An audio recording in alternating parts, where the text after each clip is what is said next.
Hello friends, how are you? Welcome to our YouTube channel Dhyan Commerce, the key of success. Please like, subscribe, share and press bell icon for notifications. Thank you.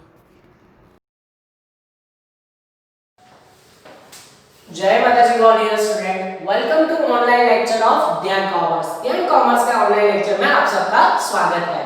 आज हम accountancy 1 का नया chapter start करने जा रहे हैं। हमारा subject है अकाउंटेंसी 1 और उसमें एक नया यूनिट, नया चैप्टर ब्रांच अकाउंट। तो आज हम ब्रांच अकाउंट का सफर स्टार्ट करने जा रहे हैं और जैसे कि आप लोग जानते हो, कोई भी अगर हम नया चैप्टर स्टार्ट करें तो पहले हम उस चैप्टर का बेस सीखते हैं। तो आज हम ब्रांच का कुछ बेस हमारा क्लियर करेंगे कि एक्चुअली में ब्रांच अकाउंट है क्या, और उसमें भी सबसे पहले हमें मीनिंग देखना होगा ब्रांच का। ये पूरा चैप्टर एक वर्ड पे डिपेंड है, ब्रांच मतलब ये ब्रांच है क्या एक्चुअली में। तो फॉर एग्जांपल मैं अगर आपको समझाऊं तो एक एग्जांपल ले लेता हूं, जैसे गांधीनगर में राधे स्वीट मार्ट करके है, राइट। तो राधे स्वीट मार्ट ने गांधीनगर के अलग अलग लोकेशन पे अपना एक शॉप ओपन किया हुआ है। जैसे कि उसका एक शॉप है, आप जानते होंगे सेक्टर 21 में उसका शॉप है, फिर गढ़ 6 पे भी उसका शॉप है, फिर उसके अलावा सेक्टर 11 में भी उसका एक शॉप है और नया उन्होंने कुडासन में भी ओपन किया हुआ है, राइट। तो बहुत सारे ऐसे जगहों पे उन्होंने गांधीनगर में अपने शॉप्स ओपन किए हुए हैं ताकि बिजनेस का डेवलपमेंट हो सके। जो कि कुडासन वाला ग्राहक है, अगर उन्होंने यहाँ पे शॉप ओपन ना किया होता तो उसको राधे की स्वीट लेने के लिए, परचेस करने के लिए भाई सेक्टर 21 में जाना पड़ता, गढ़ 6 में जाना पड़ता या सेक्टर 11 में जाना पड़ता, जो कि उसके लिए बहुत दूर हो जाता। तो वो लोग क्या करता है कि अगर वहां के कस्टमर को यहाँ तक ना आना पड़े तो वहां पे भी अपना एक शॉप ओपन कर लेते हैं। जिस हर एक शॉप को हम कह सकते हैं ब्रांच, उसको हम क्या बोल सकते हैं, ब्रांच बोल सकते हैं। उनकी एक ब्रांच वहां पे, जैसे कई जगह पे आपने लिखा पढ़ा होगा उनके बोर्ड पे, हमारी कोई दूसरी ब्रांच नहीं है, हमारी कोई दूसरी शाखा नहीं है। जैसे तृप्ति आइसक्रीम पार्लर है, उनकी कोई और ब्रांच है ही नहीं, तो वो लोग लिख के रखते हैं कि हमारी कोई ब्रांच नहीं है। वैसे ही जरूरी नहीं है कि हर एक बिजनेस की ब्रांच हो, और वैसा भी एक और चीज जरूरी नहीं है कि ब्रांच भाई एक सिटी में ही हो। जैसे कि गांधीनगर में ब्रांच हो ऐसा जरूरी नहीं है, अलग सिटी में भी ब्रांच हो सकती है। जैसे कि इस्कॉन गाठिया अगर आप ले लो तो वो अहमदाबाद में भी वर्क कर रही है, इस्कॉन गाठिया का एक शॉप गांधीनगर पे भी है, तो वो अलग अलग सिटी में भी वर्क कर रही है। जैसे बहुत सारे ऐसा एग्जांपल आप ले सकते हो, रशियन बेकरी, लक्ष्मी बेकरी, जिसे अलग अलग सिटी में भी वो लोग वर्क कर सकते हैं। बाटा का शोरूम, बाटा का शोरूम आपको हर एक सिटी में मिल जाएगा। अगर आप गुजरात छोड़ के बाहर जा रहे हो तो वहां पे भी आपको बाटा की कंपनी के शूज मिल जाएंगे। तो एक स्टेट में या एक सिटी में हो ब्रांच ऐसा जरूरी नहीं है, वो अलग अलग जगहों पे हो सकती है। तो what you mean by this branch, ये एक्चुअली है क्या ब्रांच। तो उसका मैं पहले आपको मीनिंग जो मैंने अभी एग्जांपल थ्रू समझाया, उसको लैंग्वेज में आपको जब एग्जाम में लिखना है तो कैसे लिखोगे वो समझ लो। तो what you mean by branch, many a times a trading company does not want to operate his business from one place only, but they want to open his shops in a different countries or in cities or in the same localities of the same city. That shop is known as branch. जब company ऐसा चाहती है कि उसका business सिर्फ एक जगह पे ऑपरेट ना हो, अलग अलग जगहों पे, यानी कि अलग कंट्री में भी हो सकता है, अलग सिटी में भी हो सकता है, या फिर एक ही सिटी के अलग अलग लोकेशन पे भी हो सकता है, तो उस हर एक शॉप को हम बोलेंगे ब्रांच। उसको क्या बोलेंगे, हम ब्रांच बोलेंगे, जो कि आप ऑलरेडी जानते हो, आपने कहीं ना कहीं सुना होगा। पर अब एक और चीज, ये जो अलग अलग ब्रांचेस है ना, जो अलग अलग शॉप्स है जिसको हम शॉप बोलते हैं, अब हम उसको क्या कहेंगे, ब्रांच कहेंगे, ठीक है। ये ब्रांच का एक जगह से मैनेजमेंट, उसका एक सेंट्रल ऑफिस होता है जिसको हम बोलेंगे हेड ऑफिस। क्या बोलेंगे उसको, हेड ऑफिस, ठीक है। शॉर्ट में उसको एचओ कह सकते हैं। हेड ऑफिस क्या है एक्चुअली, तो जब अपनी ब्रांच को कोई भी चीज वगैरह उनको प्रोवाइड करनी हो, या फिर उसका ये पार्ट है जिसे बोलते हैं ना, अगर हम वृक्ष को ले लें तो थर्ड होता है वो उसका हेड ऑफिस है, और उसकी बहुत सारी ब्रांचेस होती है। वैसे ही हेड ऑफिस एक जगह पे स्टेबल होता है और उसकी अलग अलग जगहों पे ब्रांचेस हो सकती है। मतलब ब्रांच और हेड ऑफिस का बहुत बड़ा कनेक्शन है यहाँ पे। तो आपको ऑलवेज यहाँ पे पूरे चैप्टर में, यानी कि ब्रांच अकाउंट में हम हेड ऑफिस है, हम क्या है, हेड ऑफिस है, कंट्रोल एंड मैनेजमेंट सारा हेड ऑफिस से हो रहा हमारे लिए in the books of head office branch के जो कंसेप्ट है, जो अकाउंट्स है, ब्रांच के जो ट्रांजैक्शन हो रहे हैं वो हमें नोट डाउन करना है। तो हम कौन बन जाएंगे भाई? हेड ऑफिस, और हमारी अलग अलग ब्रांचेस होगी। तो यहाँ पे कंसेप्ट में आपको हेड ऑफिस का कंसेप्ट पता होना चाहिए। जो मीनिंग मैंने समझाया आपको ऑलरेडी मटेरियल कॉपी में दिया हुआ है और आप पावर पॉइंट प्रेजेंटेशन में वही उसको देख सकोगे। ठीक है, तो अब हम जाएंगे हमारे जो नेक्स्ट चैप्टर में कॉन्सेप्ट हमें समझना है, उसमें सम्स कितने तरह के आएंगे। तो ब्रांच में टाइप्स ऑफ ब्रांच है, उसके हमें सम कैलकुलेट करने हैं। तो सबसे पहले टाइप ऑफ ब्रांच में पहले टाइप की ब्रांच है वो है डिपेंडेंट ब्रांच। अच्छा, राइटिंग में लिख रहा हूं डिपेंडेंट ब्रांच। ये हमारा डिपेंडेंट ब्रांच का पहला कॉन्सेप्ट होगा। ठीक है, डिपेंडेंट ब्रांच मतलब नाम की तरह है, वो पूरी तरीके से हेड ऑफिस के ऊपर डिपेंड रहेगी। मतलब उसको गुड्स चाहिए तो हेड ऑफिस भेजेगी, तब वो उसके पास गुड्स आएंगे और वो वही गुड्स सेलिंग करेगी। पैसे चाहिए हेड ऑफिस के पास से मांगेगी। मतलब हर एक चीज के लिए ब्रांच हेड ऑफिस के ऊपर डिपेंड होगी, तो उसको हम डिपेंडेंट ब्रांच बोलेंगे। दूसरा उसका उल्टा है इंडिपेंडेंट ब्रांच। इंडिपेंडेंट ब्रांच का मतलब उसके नाम में ही छुपा हुआ है। इंडिपेंडेंट ब्रांच का मतलब यही होगा कि कोई भी चीज के लिए वो हेड ऑफिस के ऊपर आधार नहीं रखेगी, वो खुद का परचेस करेगी, खुद का ही सेलिंग करेगी। पैसे उसको जो चाहिए वो उसके पास सेलिंग आएगा, उसी में से वो पैसे निकालेगी। तो मतलब कोई भी चीज के लिए वो हेड ऑफिस पे डिपेंड नहीं रहेगी। और ये दोनों हमारे सिलेबस में है, इसके हमें सम कैलकुलेट करना है। तीसरे टाइप की ब्रांच जो सिलेबस में नहीं है पर आपको थ्योरी के लिए वो लोग पूछ सकते हैं, थ्योरी में आए तो आपको इसको समझाना है। तीसरे तरह की ब्रांच है वो है फॉरेन ब्रांच। ठीक है, फॉरेन में जो ब्रांच हो नाम के अलावा, ये हमारे सिलेबस का पार्ट नहीं है, मतलब इसकी सम्स कैलकुलेशन नहीं आएंगे। पर अगर आपको थ्योरी में पूछे तो ये आपको समझ में आना चाहिए। मतलब जो ब्रांच फॉरेन में वर्क कर रही है, outside of the border of the country, मतलब कंट्री की बॉर्डर के बाहर जो वर्क कर रही है वो हमारी फॉरेन ब्रांच है। ठीक है, तो तीन ब्रांच है जिसमें से इन दोनों के सम हमें कैलकुलेट करना है। अब मुझे अगर आपको कुछ समझाना है आज, तो वो मैं आपको आज जब हम पहला मेथड स्टार्ट करने जा रहे हैं तो उसमें डिपेंडेंट ब्रांच की भी अलग अलग मेथड्स हैं। तो अब हम देखने जाएंगे मेथड्स, जो हमारा नेक्स्ट टारगेट है, मेथड्स ऑफ डिपेंडेंट ब्रांच। किसकी मेथड? डिपेंडेंट ब्रांच की मेथड। यानी कि आज अगर आपको मैं समझाना चाहूँ तो ये जो डिपेंडेंट ब्रांच है उसका कॉन्सेप्ट हम स्टार्ट कर रहे हैं, और जो कि बहुत ही डीप में है। तो उसमें कौन कौन सी मेथड्स आ जाती है?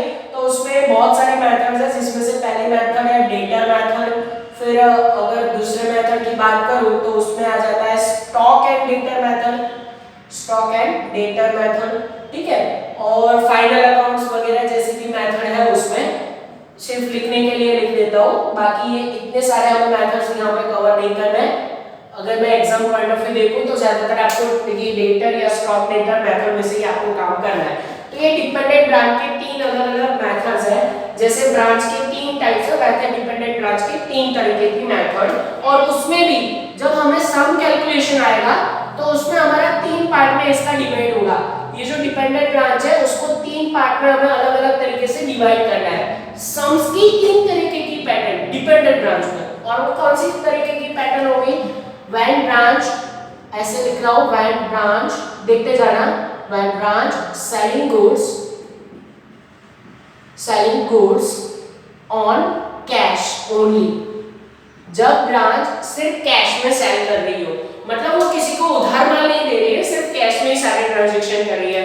इससे उल्टा साथ में एक और चीज ऐड करेंगे, व्हेन ब्रांच, जब ब्रांच सेलिंग गुड्स कर रही है on, selling goods on cash and credit both. जब ब्रांच क्रेडिट भी सेल कर रही है, मतलब क्रेडिट का मतलब क्या होता है? किसी को उधार देना, और वो बंदा कौन है जिसको क्रेडिट सेल हो रहा होगा? वो होगा डेटर। तो वहां पे एक नया कंसेप्ट आ जाएगा ना डेटर का, कि ब्रांच अगर किसी को उधार ले रही है तो वो हमारे लिए डेटर होगा। तो डेटर का कॉन्सेप्ट है वो भी यहाँ पे बहुत इंपॉर्टेंट होगा, और ज्यादातर इसके सब आपको पूछ सकते हैं। और तीसरी पैटर्न जो आप ऑलरेडी कंसेप्ट में पढ़ चुके हो, व्हेन ब्रांच, जब ब्रांच सप्लाई, ब्रांच को हम सप्लाई करते हैं goods at invoice price. Invoice price आप जानते हो ऑलरेडी, आप कंसाइनमेंट में ये चीज पढ़ चुके हो। जब हेड ऑफिस अपनी ब्रांच को गुड्स कॉस्ट प्राइस प्राइस पे नहीं, उसके ऊपर प्रॉफिट ऐड करने के बाद अगर सप्लाई कर रहे हैं, हम हेड ऑफिस है, हम ब्रांच को गुड्स इनवॉइस प्राइस पे दे रहे हैं, तो इनवॉइस प्राइस वाले सम आपको ज्यादातर पूछते हैं। सो डिपेंडेंट ब्रांच हमारा पहले तरह के सम्स होंगे और उसमें भी 3 पैटर्न है। जब ब्रांच कैश में सिर्फ सेल कर रही हो, जब ब्रांच कैश और क्रेडिट दोनों में सेल कर रही हो, और ब्रांच को हम इनवॉइस प्राइस से गुड सप्लाई करें। कैश का ज्यादातर नहीं पूछा जाएगा क्योंकि वो ऑलरेडी इसमें आ जाएगा कैश एंड क्रेडिट बोथ में। तो ये मेथड एंड ये मेथड डिपेंडेंट ब्रांच में, इसमें से कोई भी एक तरीके के सम आपको 101% एग्जाम में पूछ सकता है, ठीक है। तो अब हमें आगे, आज मुझे आपको एक और चीज समझानी है, यहाँ तक आपने अच्छे से देख लिया होगा, आगे मैं एक बार आपको कॉन्सेप्ट आज समझाना चाहता हूँ। तो ब्रांच में जो पहली पैटर्न है उसमें जितने अकाउंट्स बनते हैं, तो मुझे आपको कुछ अकाउंट सिखाने हैं, ठीक है। तो मैं इसको रफ कर रहा हूँ यहाँ से। तो अब हम थोड़े से अकाउंट्स के बारे में जानकारी लेंगे जो आपको पावर पॉइंट प्रेजेंट में भी मिल जाएगी। चलो, तो अब हम अकाउंट्स का नॉलेज देखेंगे जो हमें मेनली समझने हैं, जिसमें से सबसे पहला अकाउंट आपको समझना है वो कि in the books of head office, in the books of head office, head office की बुक में सबसे पहले आपको जो ब्रांच अकाउंट बनाना है, मेनली बनाना है, उसका कॉन्सेप्ट समझ लो। Branch account is just like business account, जो आप ऑलरेडी कंसाइनमेंट में, जॉइंट वेंचर में पढ़ चुके हो। यहाँ पे हमें इसको एक रूल अप्लाई करना है ब्रांच अकाउंट को, debit to receiver credit to giver, person account का रूल उसमें अप्लाई होगा। हम हेड ऑफिस है, अगर ब्रांच रिसीवर है तो उसके अकाउंट में डेबिट करो, जैसे कि उसको हमने गुड्स प्रोवाइड किया या उसके लिए खर्चा किया, ब्रांच अकाउंट में डेबिट होगा। अगर ब्रांच की इनकम है, जैसे कि वो गिवर है, उसने सेल किया, हमें पैसे वो ब्रांच देगी लास्ट में, जाहिर सी बात है ब्रांच अगर सेल कर रही है तो वो पैसे किसको देगी, हमें एज अ हेड ऑफिस को वो पैसे देगी। तो जब हेड ऑफिस को ब्रांच पैसे देती है तो वो इनकम है, मतलब उन्होंने सेल किया या फिर उनके पास जो लास्ट में क्लोजिंग स्टॉक पड़ा है, ब्रांच अकाउंट क्रेडिट होगा, मतलब debit the receiver credit to giver. Branch account में एट द लास्ट हमें प्रॉफिट या लॉस होगा जो कि P&L के प्रॉफिट एंड लॉस के साथ मैच हो जाएगा, तो हमारा सम करें। तो ये ब्रांच अकाउंट है, छोटा सा मैं आपको थोड़ा सा ही उसमें आइडिया दे रहा हूँ। सेकंड जो हमारा अकाउंट है वो होगा पेटी कैश अकाउंट। ये पेटी कैश क्या है एक्चुअली, तो जैसे कि कैश होता है, यही एक तरह का कैश है। पेटी मतलब पिटा कैश, मतलब जो पर्टिकुलरली बिजनेस के रोज बरोज के ट्रांजैक्शन को पे करने के लिए प्रोवाइड किया जाता है। हमने as a head office branch को उसके रूटीन रेगुलर एक्सपेंसेस पे करने के लिए जो कैश दिया है वो पेटी कैश कहा जाता है। उसका एक छोटा सा अकाउंट से 4 ट्रांजैक्शन, ओपनिंग, क्लोजिंग एंड 2 और ट्रांजैक्शन उसमें नोट डाउन हो गए। एकदम छोटा सा हमें ये अकाउंट बनाना है। उसमें कैश का सिंपल रूल होगा, debit what comes in, credit what goes out. फिर तीसरा जो हमारा अकाउंट है वो होगा मेनली, अगर उसमें क्रेडिट सेल किया है तो डेटर अकाउंट। डेटर कब आएगा, जब हम क्रेडिट सेल करें तभी वो आएगा। तो उसका रूल आप जानते हो, 11 से बनाते हो, debit the receiver credit to giver, ये डेटर अकाउंट बनेगा। फिर उसके बाद मेनली अगर आपको 2 अकाउंट बनाने हैं जो कि आप ऑलरेडी वो भी समझ चुके हो, वो हो गए trading account and P&L account. Branch trading हम कह सकते हैं, नाम अगर मैं पूरा लिखूं तो branch trading account, branch P&L account, ठीक है। तो ये दोनों अकाउंट तो आप बेसिकली जानते हो, इसमें सारी goods related transaction note down करके लास्ट में हमें जीपी या ग्रोस प्रॉफिट या फिर ग्रोस लॉस होगा, ठीक है, जो कि हम P&L में ट्रांसफर करेंगे और इसमें हमारे लिए नेट प्रॉफिट या नेट लॉस आएगा, ठीक है। और ये जो नेट प्रॉफिट और नेट लॉस है P&L का, अगर वो ब्रांच के नेट प्रॉफिट या नेट लॉस के साथ इक्वल हो जाए तो हमारा सम करेक्ट। यानी कि ये जब अकाउंट बनाएंगे, शायद तक इसमें डेटर अकाउंट ना भी बने अगर ब्रांच में कैश सेल किया है तो, पर ये जो अकाउंट है लास्ट में P&L का प्रॉफिट ब्रांच के साथ मैच हो जाए तो समझ लो आपका पूरा मार्क्स स्कोर हो गया, ठीक है। तो ये मुझे अब तक जो समझाना था, ब्रांच का मीनिंग, ब्रांच के टाइप्स और उसमें जितने तरीके के सम आते हैं, उसमें मेनली हमें ये जो अकाउंट्स करना है वो मैंने आपको समझा दिया।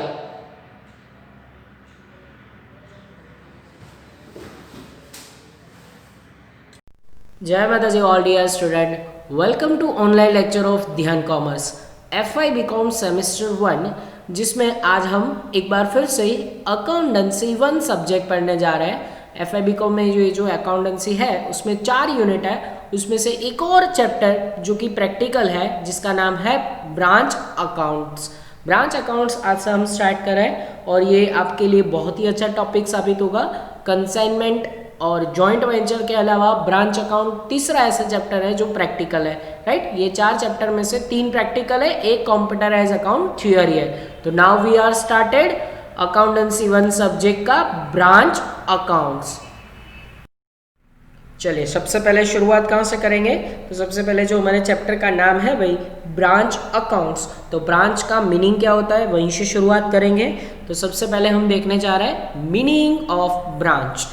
मीनिंग आप देख सकते हो, many times a trading company any does not operate business from one place only but open the shops in different countries or cities or in a different locations of the same city.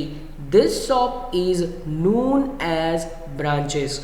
देखो क्या होता है, जब कोई एक business organisation है, कोई एक कंपनी है, वो अपना बिजनेस एक प्लेस पे जो अच्छी तरीके से चला रही है, बट वो ओपन करना चाहती है भाई अलग अलग सिटी में, अलग अलग कंट्री में, या फिर सेम सिटी के अलग अलग लोकेशन में, तो उसको बोला जाता है ब्रांच। आप जानते होंगे कि जैसे अगर मैं गांधीनगर में एग्जांपल लूँ, Radhe sweet, Vrindavan sweet mart, ऐसे कई एग्जांपल आप ले सकते हो, जैसे कि अरियन शॉप है, वैसे बहुत सारे एग्जांपल लेने के लिए ले सकते हैं। एक ही कंपनी है या एक ही बिजनेस है, अगर वो अलग अलग प्लेसेस पे भी अपना शॉप ओपन कर रहा है तो that is called one kind of branch. But यहाँ पे ध्यान रखना, एक उसका हेड ऑफिस होता है और दूसरे उसकी ब्रांच होती है। हमारा यहाँ पे वो कॉन्सेप्ट लागू होने वाला है। सो ब्रांच क्या है ये तो आप जानते होंगे। ऐसा ज़रूरी नहीं है कि सेम सिटी में ब्रांच हो, may be it can be in a different city. Suppose Gandhinagar का कोई एक फेमस शॉप है जो आगे बड़ौदा में या सूरत में कोई और सिटी में भी वो वर्क करना चाहता है, तो हो सकता है वहाँ पे भी वो अपनी ब्रांच ओपन कर सकता है। फिर ऐसा भी हो सकता है कि गुजरात का कोई ये जो पर्टिकुलर बिजनेस है वो फॉरेन यानी अमेरिका, जापान, कोई और देश में भी वो वर्क करना चाहता है, हो सकता है। तो ब्रांच कहीं पे भी हो सकती है। हाँ, लोकेशन उसका ऐसा नहीं है ज़रूरी फिक्स बाउंड्री, वो कहीं पे भी हो सकता है, राइट। चलिए फिर आगे क्या देखने वाले हैं, एक और चीज़ उसके बारे में थोड़ा और जानकारी लेंगे। Thus the shop run at a different place under the single ownership and the management as known as branches. Example, shops of Bata Shoes Company, D-Mart, SBI bank branches, etc. are illustrations of branches. These branches are managed from one central office which is called head office. देखो यहाँ पे ये paragraph में एक और character add हो रहा है। अभी तक हमने ब्रांच के बारे में देखा, अब यहाँ पे ऐसा बताया गया है कि ये जो ब्रांचेस होते हैं ना, उसका एक सिंगल ओनरशिप और सिंगल मैनेजमेंट होता है। तो ऐसी कौन सी एग्जांपल्स है, जैसे कि बाटा शूज़ कंपनी है, हर एक सिटी में मे बी उनकी एक शॉप होती है, रिटेल शॉप। फिर डी मार्ट है, हर सिटी में आप देख सकते हो कि डी मार्ट अभी ओपन हो चुका है। SBI ब्रांचेस, ये तो अलग अलग एरिया के हिसाब से SBI तो वर्क कर रहा है, तो उनका एक हेड ऑफिस होता है, राइट। हेड ब्रांच होती है, मतलब उसको बोला जाता है हेड ऑफिस। हम क्या बोलते हैं उसको, हेड ऑफिस, यानी सारी ब्रांच का कंट्रोलिंग मैनेजमेंट वहीं से होता है। So it is topic about the branch and its head office. चलिए अभी हमने जो ब्रांच देखा उसमें आप देखेंगे कि ब्रांच के कितने टाइप्स होते हैं। तो ब्रांच के मेनली 3 टाइप्स है। First, there are 3 types of branch. उसमें पहली वाली है डिपेंडेंट ब्रांच, जो किसी के ऊपर डिपेंड रह सकती है। Second, independent branch and third, foreign branch. देखो डिपेंड यानी कि जो हेड ऑफिस के ऊपर डिपेंड रहती है। अभी हमने देखा ना कि ब्रांच का एक हेड ऑफिस होता है, तो ऐसी ब्रांच जो हेड ऑफिस पे डिपेंड रहती है दैट इज कॉल्ड डिपेंडेंट। ऐसी ब्रांच जो हेड ऑफिस के ऊपर डिपेंड नहीं रहती, यानी कि उसको जो ट्रांजैक्शन करनी है खुद अपने हिसाब से वो ट्रांजैक्शन करती है, तो that is called independent branch. और तीसरा टाइप है फॉरेन ब्रांच, यानी कि फॉरेन में वो ब्रांच है, इंडिया में नहीं है। तो इंडिया के छोड़ के अगर बाहर कोई कंट्री में ब्रांच है तो उसको हम फॉरेन ब्रांच बोलेंगे, ठीक है। और ये जो फॉरेन ब्रांच है उसका कॉन्सेप्ट हमारे सिलेबस में प्रैक्टिकली नहीं है, बट ये जो पहली 2 है ना, डिपेंडेंट एंड इंडिपेंडेंट, वहाँ पे हमारे सिलेबस में ब्रांच अकाउंट में दोनों के आपको अलग अलग तरह के सम्स वो लोग पूछेंगे। सो डिपेंडेंट एंड इंडिपेंडेंट ब्रांच के सम्स आने वाले हैं। तो आज हम सबसे पहला पावर पॉइंट प्रेजेंटेशन में देखेंगे first A dependent branch. Dependent branch के बारे में आज हम समझेंगे, उसको यहाँ पे पावर पॉइंट प्रेजेंटेशन में सब समझेंगे। चलिए डिपेंडेंट ब्रांच के बारे में क्या लिखा है। When the branch office is controlled by head office, it is called dependent branch. The head office maintains the separate set of books of account for such branches. Branch office record only sales, cash, receipt, payment, etc. In the head office, only the transactions between head office and branch are recorded. The transactions are related to third party are not recorded. देखो यहाँ पे क्या होता है, ये पूरे paragraph में हमें उसकी इन्फॉर्मेशन दी है डिपेंडेंट ब्रांच के बारे में. सेकेंड एक और पैराग्राफ में क्या बताया, generally branch is selling goods for cash, both cash as well as credit, supply of goods at invoice price. बहुत सारा एग्जांपल यहाँ पे उन्होंने इंक्लूडिंग किया है. देखो सबसे पहले तो डिपेंडेंट ब्रांच हो तो कंट्रोलिंग हेड ऑफिस के पास से होता है, उसी को हम डिपेंडेंट ब्रांच इसीलिए कहते हैं, ठीक है. और हेड ऑफिस है ना, ये ब्रांच के सेपरेट बुक्स ऑफ अकाउंट वो अपने पास रखता है, एज वेल एज ब्रांच जो रिकॉर्ड करता है ना उसमें सिर्फ sale, cash and receipt payment तरह के जैसे ट्रांजेक्शन होते हैं. हेड ऑफिस एंड ब्रांच के बीच में के ट्रांजेक्शन सारे रिकॉर्ड किए जाते हैं, बट जो थर्ड पार्टी रिलेटेड ट्रांजेक्शन है वो यहाँ पे नोट डाउन नहीं होते. जनरली क्या होता है, जो ब्रांच है वो कैश सेल करती है, क्रेडिट सेल भी करती है, दोनों तरह के सेल करती है. किसी को क्रेडिट पे भी माल देती है, हाँ मिस्टर एक्स को क्रेडिट पे दिया उन्होंने तो वो भी यहाँ पे पॉसिबल होता है. या फिर अगर हम हेड ऑफिस है तो हम अपनी ब्रांच को इनवॉइस प्राइस से गुड्स प्रोवाइड करेंगे. इनवॉइस प्राइस आगे अपने कंसाइनमेंट अकाउंट में कहीं ना कहीं ये चीज़ पड़ा हुआ है, सो आपके लिए बिल्कुल नया नहीं होगा कि हेड ऑफिस जब अपनी ब्रांच को गुड्स प्रोवाइड कर रहा है ना तो वो कॉस्ट प्राइस पे नहीं देंगे, उसके ऊपर प्रॉफिट ऐड करने के बाद उनको प्रोवाइड करेंगे. सो ऐसा भी यहाँ पे पॉइंट आएगा डिपेंडेंट ब्रांच में, ठीक है.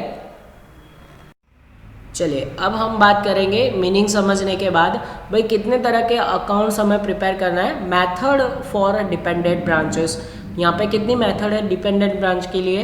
देर are 3 methods of keeping branch account. Branch account prepare करने की 3 मेथड है, ध्यान से देखना. First that is debtors method, जिसमें से पहली डेटर मेथड है, जिसमें कौन कौन से अकाउंट बनेंगे और वहीं से शुरू करेंगे हम.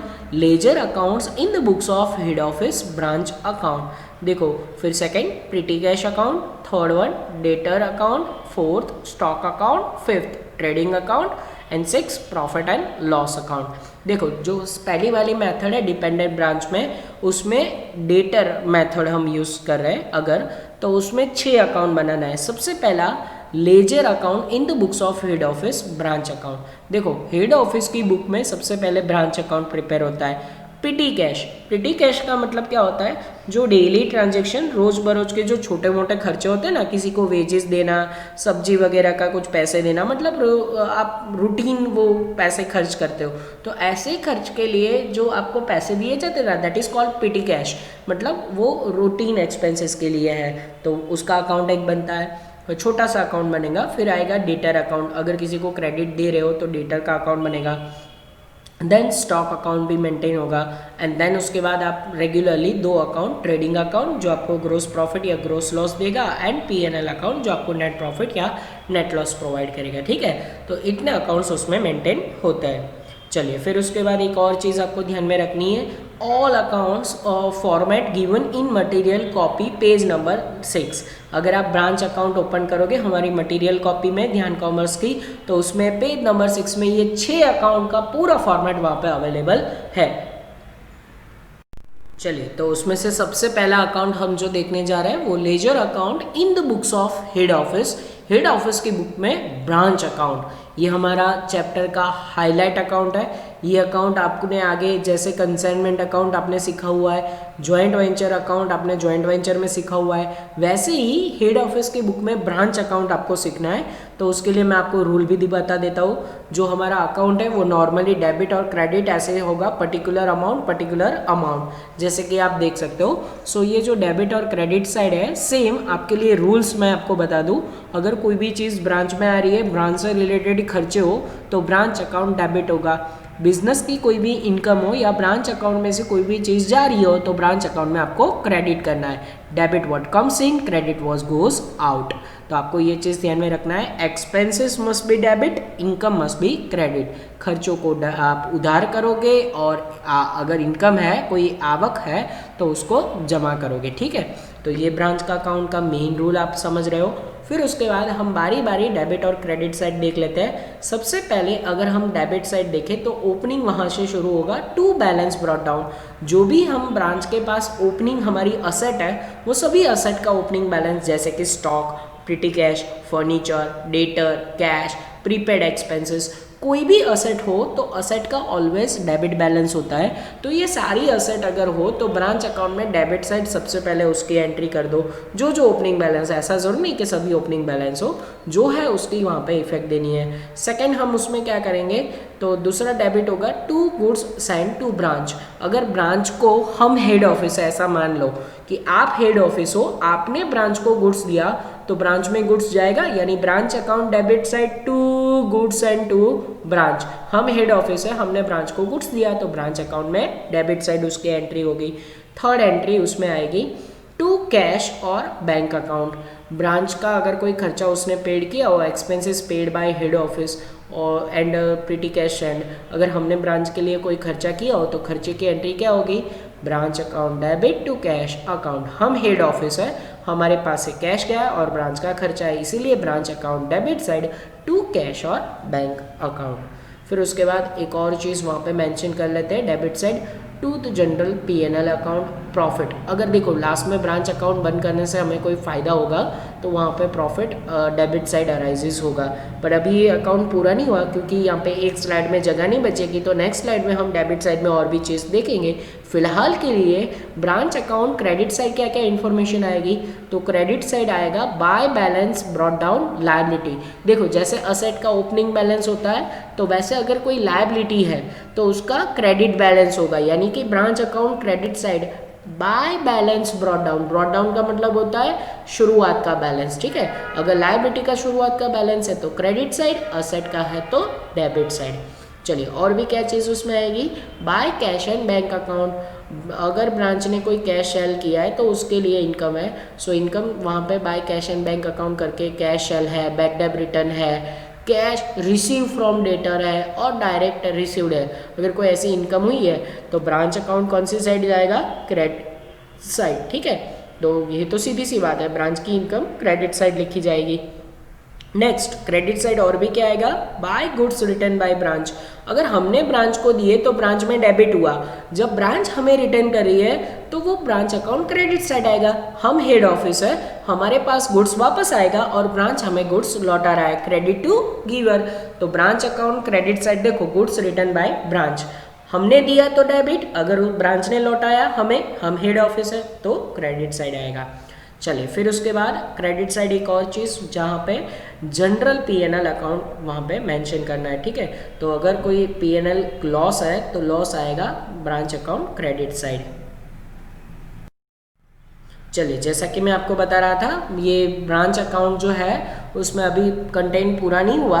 प्रीवियस स्लाइड के अलावा डेबिट साइड ब्रांच अकाउंट में और भी क्या चीज़ आएगी, टू बैलेंस कैरी फॉरवर्ड। अगर लायबिलिटी का कोई बैलेंस है जो एंड का बैलेंस है तो वो डेबिट साइड आएगा। जैसे उसका ओपनिंग क्रेडिट साइड था, वैसे कोई लायबिलिटी का क्लोजिंग हो तो वो डेबिट साइड आएगा। फिर उसके बाद क्रेडिट साइड और भी क्या चीज़ आएगी, क्लोजिंग बैलेंस। बहुत ही इंपॉर्टेंट है, जो जो चीज़ों का ओपनिंग बैलेंस था उनका closing balance branch account credit side. कौन कौन सी एसेट थी ओपनिंग में, स्टॉक था, प्रिटी कैश था, फर्नीचर था, डेटर था, कैश, प्रीपेड एक्सपेंसेस। तो जिसका ओपनिंग बैलेंस आपको प्रोवाइडिंग हो तो ओपनिंग डेबिट साइड था, वैसे ही क्लोजिंग बैलेंस ब्रांच अकाउंट कौन सी साइड आएगा, क्रेडिट साइड। ठीक है, तो ये चीज़ आपको मालूम होनी चाहिए। फिर उसके बाद अगर कोई डिफरेंस अराइज हो रहा है तो वो जाएगा P&L अकाउंट में लॉस करके। ठीक है, फिर उसके बाद ब्रांच अकाउंट में दोनों साइड का तो टोटल आपको पता है कि टोटल ऑलवेज इक्वल होना चाहिए। तो अगर कोई एक साइड का डिफरेंस आ रहा है तो वो जाएगा सीधा P&L अकाउंट में, either profit either loss. Debit side missing होता है तो प्रॉफिट, क्रेडिट साइड अभी मिसिंग आपको दिख रहेगा तो वो होगा लॉस। चलिए दो छोटे छोटे और भी अकाउंट के बारे में जानकारी लेंगे। ब्रांच अकाउंट के अलावा आपको एक और अकाउंट का जानकारी होना चाहिए, that is goods send to branch account. Goods sent to branch account का फॉर्मेट वैसा ही रहेगा, पर्टिकुलर अमाउंट यानी डेबिट और क्रेडिट साइड, ठीक है। और उसमें नॉर्मली 3-4 ट्रांजेक्शन होते हैं, जिसमें गुड्स सेंट टू ब्रांच की डेबिट साइड सबसे पहले आएगा to branch account return, branch के पास से जो रिटर्न मिला होगा वो यहाँ पे डेबिट करना है। फिर उसके बाद डेबिट साइड एक और चीज़ आएगी टू ट्रेडिंग अकाउंट करके ट्रांसफ़र, जो ट्रेडिंग अकाउंट में आपको लास्ट में ट्रांसफ़र करना है वो चीज़ यहाँ पे शो करनी है। तो क्रेडिट साइड क्या आएगा, by branch account goods and, जो हमने भेजा है वो क्रेडिट साइड जाएगा।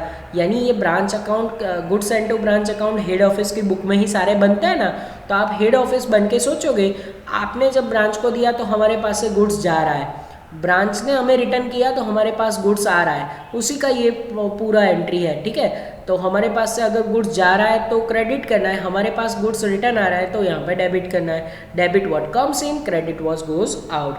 तो आपको ये तो अकाउंट शुरू होते ही खत्म हो जाएगा, डिफरेंस आएगा तो वो ट्रांसफ़र करना है ट्रेडिंग अकाउंट में, ठीक है। यस, डिफरेंस जाएगा ट्रेडिंग अकाउंट में। यस, उसके बाद एक और अकाउंट जिसके बारे में हमें जानकारी होनी चाहिए वो है पेटी कैश अकाउंट। पेटी कैश अकाउंट का भी सेम फॉर्मेट रहेगा, दो वहाँ पे डेबिट और क्रेडिट साइड रहेगी, जिसमें पर्टिकुलर रुपीज़ की कॉलम बन जाएगी। इसमें गिन के सिर्फ 4 एंट्री हमें करनी है। डेबिट साइड पेटी कैश यानी कि हमारा एक तरह का जो है असेट है, तो उसका ओपनिंग कौन सा बैलेंस होगा, डेबिट बैलेंस, तो ये हमारा डेबिट साइड उसका ओपनिंग बैलेंस आ गया। अगर हम कोई खर्चे करते हैं जैसे कि पेटी कैश रिसीव्ड, हमारे पास अगर पैसे आते हैं फ्रॉम हेड ऑफिस, तो पेटी cash received from head office करके आपको डेबिट साइड उसकी और एक एंट्री कर देनी है।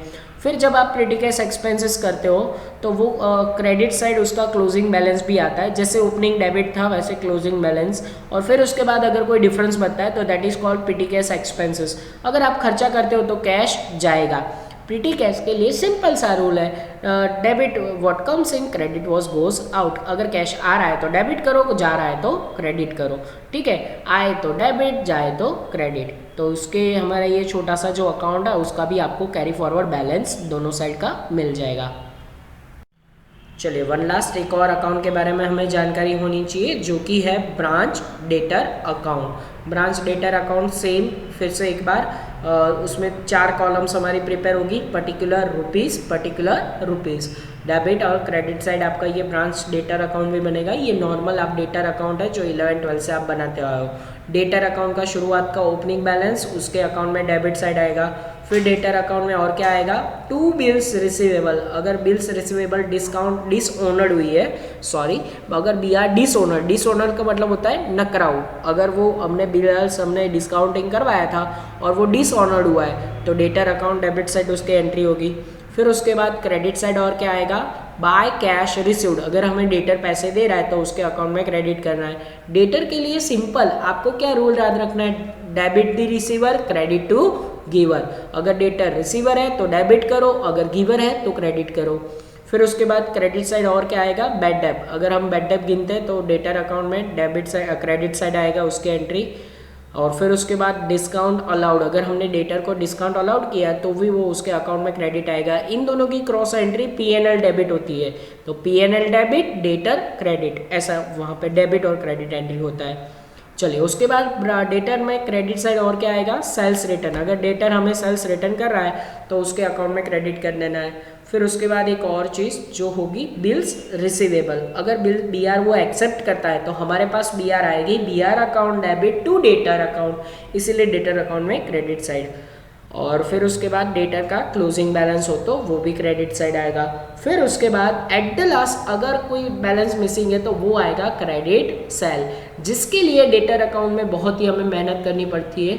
ऑलवेज लगभग क्रेडिट साइड का टोटल ज़्यादा होता है और जो चीज़ डेबिट साइड अगर मिसिंग हो तो वो क्रेडिट सेल होता है। कभी कभी कैश रिसीव फ्रॉम डेटर भी मिसिंग हो सकता है, डेबिट साइड का टोटल ज़्यादा हो तो कैश रिसीव भी मिसिंग हो सकता है। सो डेटर अकाउंट आपके लिए बहुत ही इंपॉर्टेंट कहलाएगा क्योंकि इसमें से कोई भी चीज़ मिसिंग हो सकती है। देन उसके बाद टोटल तो इक्वल आ ही जाएगा लास्ट में, ठीक है। चलिए ये जो हमारी मेथड है डेटर अकाउंट वाली, उसमें एक और पॉइंट हम ऐड कर देते हैं आज की पावर पॉइंट प्रेजेंटेशन में, उसको समझना ज़रूरी है, जो कि है branch supply goods at invoice price और सेलिंग प्राइस। अगर ब्रांच अपनी ही हेड ऑफिस के पास से गुड्स इनवॉइस प्राइस से रिसीव कर रही है या सेलिंग प्राइस जिसको हम बोलते हैं उससे रिसीव कर रही है, तो उसमें क्या नयापन आएगा, तो उसके लिए आपको ये पैराग्राफ में ध्यान देना पड़ेगा। At the time head office में goods to the branch at a loaded price, either at a selling price or at a price which is represent cost plus a certain percentage of profit. The following for items are generally showing at the search invoice price. देखो जब head office अपनी ही branch को goods selling price, जिसको हम बोल सकते हैं cost plus certain percentage of profit अगर प्रोवाइड करता है, तो ऐसी प्राइस को हम इनवॉइस प्राइस बोलते हैं, ठीक है। और वो 4 ट्रांजेक्शन में मेनली इफेक्ट करता है। और उसके लिए आपको कौन सी 4 प्राइस आइटम्स है वो जहाँ पे इनवॉइस प्राइस का पॉइंट आता है वो याद रखना पड़ेगा। सबसे पहले opening stock, second goods sent to branch, third goods return by branch and fourth closing stock of branch. यानी कि ये 4 चीज़ों में आपको इनवॉइस प्राइस की इफेक्ट देनी है, जिसमें कॉस्ट प्लस प्रॉफिट होता है। चलिए अब हम आगे बढ़ेंगे, उसमें इनवॉइस प्राइस के पॉइंट के लिए हमें पैराग्राफ में कैसे कैलकुलेशन होता है वो देखना है। पर उससे पहले एक छोटू paragraph. In order to find out correct profit और loss of branch, the profit includes in invoice is to be adjusted. For this purpose, the existing entries are made with this loading on the opposite side of branch account. देखो आपने consignment में invoice price का point solve किया था, जैसे उसमें stock की आप कोई भी इनवॉइस प्राइस से अगर इफेक्ट देते हो तो एक्चुअली लिखना चाहिए कॉस्ट प्राइस पे। तो अगर आप कॉस्ट प्राइस में नहीं लिख रहे हो तो करेक्ट प्रॉफिट या करेक्ट लॉस आपको नहीं मिलेगा। अगर वो करेक्ट प्रॉफिट या करेक्ट लॉस चाहिए ना, तो जो आपने इनवॉइस प्राइस से लिखा है ना, उसकी अपोजिट साइड आप उसकी एंट्री करो प्रॉफिट से, तो क्या हो जाएगा, अल्टीमेटली वो कॉस्ट प्राइस से आ जाएगा। सेम पॉइंट जो आपने कंसाइनमेंट में पढ़ा है वही पॉइंट आपको यहाँ पे ब्रांच में समझना है। चलिए अब आपका ध्यान होना चाहिए कैलकुलेशन ऑफ प्रॉफिट का कैलकुलेशन कैसे होगा। तो उसके लिए मैं टेबल आपको समझा रहा हूँ, जिसमें आपको ये इनवॉइस प्राइस का पॉइंट समझ में आएगा। पहला column particular, second invoice price, third profit and then face value. Invoice price में से आप प्रॉफिट एंड फेस वैल्यू अलग करोगे। सबसे पहले अगर ओपनिंग स्टॉक है तो उसका इनवॉइस प्राइस दिया होगा, जिसमें से प्रॉफिट एंड फेस वैल्यू अलग करना है। देन उसके बाद सेम चीज़ आपको क्लोजिंग स्टॉक में करनी है। इनवॉइस प्राइस दिया हो तो उसमें से कॉस्ट एंड फेस वैल्यू अलग करनी है, मतलब प्रॉफिट एंड फेस वैल्यू अलग करना है। गुड्स एंड है सेम, उसमें भी वही करना है। एंड लास्ट आएगा गुड्स रिटर्न। गुड्स सेंड किया, अगर गुड्स रिटर्न किया ब्रांच ने तो उसमें भी सेम इनवॉइस प्राइस इफेक्ट होगा। यानी इनवॉइस प्राइस ओनली ये 4 ट्रांजेक्शन में एप्लीकेबल होगा, ठीक है, ये आपको पता होना चाहिए। एंड एट द लास्ट एक और नोट जिसमें आपको ध्यान रखना है, the in trading account branch opening stock, goods send, goods return and closing stock took will be shown at the cost price। देखो ये जो 4 है ना, opening, closing, goods send and goods return, वो एक एंट्री ब्रांच में आएगी invoice price से और रिवर्स इफेक्ट प्रॉफिट में, और दूसरी एंट्री ये चारों चीज़ों की ट्रेडिंग में जाएगी, क्योंकि आप स्टॉक का opening balance, closing balance, goods return, goods send by branch, वो चीज़ ऑलवेज आप ट्रेडिंग में लिखते हो। तो ट्रेडिंग अकाउंट में ये चारों चीज़ों की ऑलवेज फेस प्राइस होनी चाहिए, फेस वैल्यू होनी चाहिए, ठीक है। तो ये आपका जो पूरा कॉन्सेप्ट है यहाँ पे आपको समझ में आना चाहिए। तो ये कॉन्सेप्ट आपको पता चल गया होगा आई थिंक। ये जो हमारा सबसे पहला डिपेंडेंट ब्रांच है उसके बारे में सारा पावर पॉइंट प्रेजेंटेशन आज आपको मैंने सिखाया हुआ है।